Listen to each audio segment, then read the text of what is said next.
Disclaimer, the next however many minutes of information are stated for the purpose of art creation. I'm often in the belief that life and art are intertwined, therefore for socio-political development, I always like to aim to discuss mine together.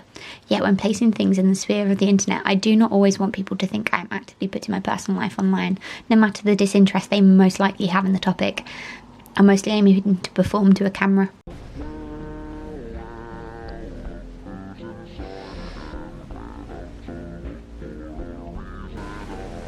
Clear friends.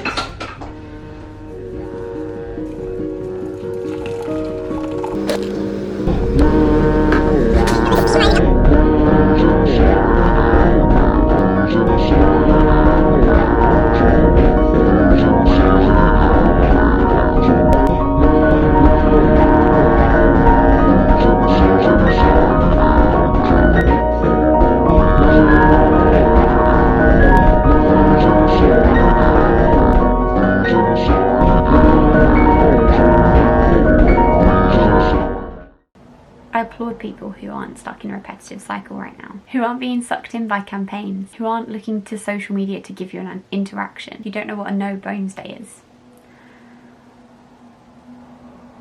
What I've discovered recently is that artists and thinkers alike have theories and all different elements on this way of life, which means I could spend hours dictating why social media is formed the way it is and how this alters our predictions on the future. However, there's this force that pulls you through, that keeps the world spinning.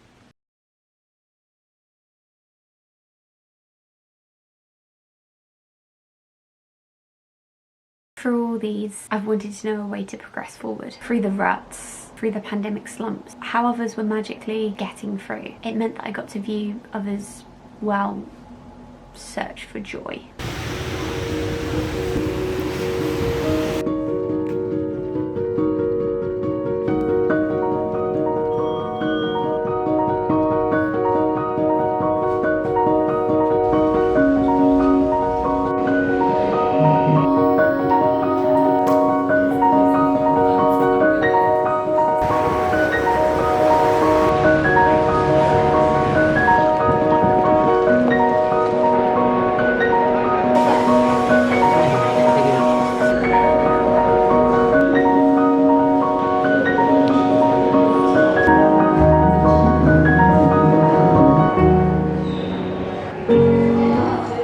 Often not feeling close to achieving dreams can make you feel lonely. I found it makes my life feel segmented and non-cohesive at times. Moments just happen, for better or for worse. This search for comfort makes you feel more rocky, and you have to rationalise this big life search into a search for a feeling.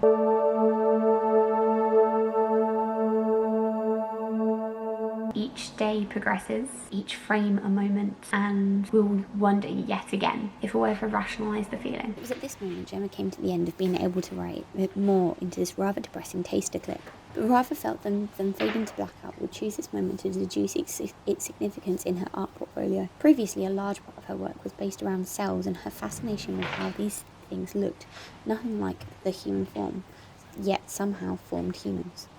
So she looked to place them in scale with people, but more and more, no matter, it was the human's characteristics and how she could place these in a performance that dominated her work. Therefore, with a new term and a new year, she'd been looking for a social studies of life to take over her work. However, the more she read into the topic, the less she felt certified to make any specific statements. In a meeting with a tutor, it was suggested to pick up a camera alongside her research, so that once she had a research basis, the camera techniques would be developed alongside it. Getting into this, the camera had been set up in a range of POV shots, as rather than looking at a character, she wanted you to understand the experiences she was trying to talk about. She's trying to develop a documentary process, but also beginning modules to understand this doesn't have to look a certain way. We can have many interesting ways of digesting information. You can use colours, hues, new ways of editing. Yet a new element of the process for a digital art student is understanding what is art and what is a YouTube video. Sometimes this relates to tone, and it can kind of feel like you should have this big, booming voice.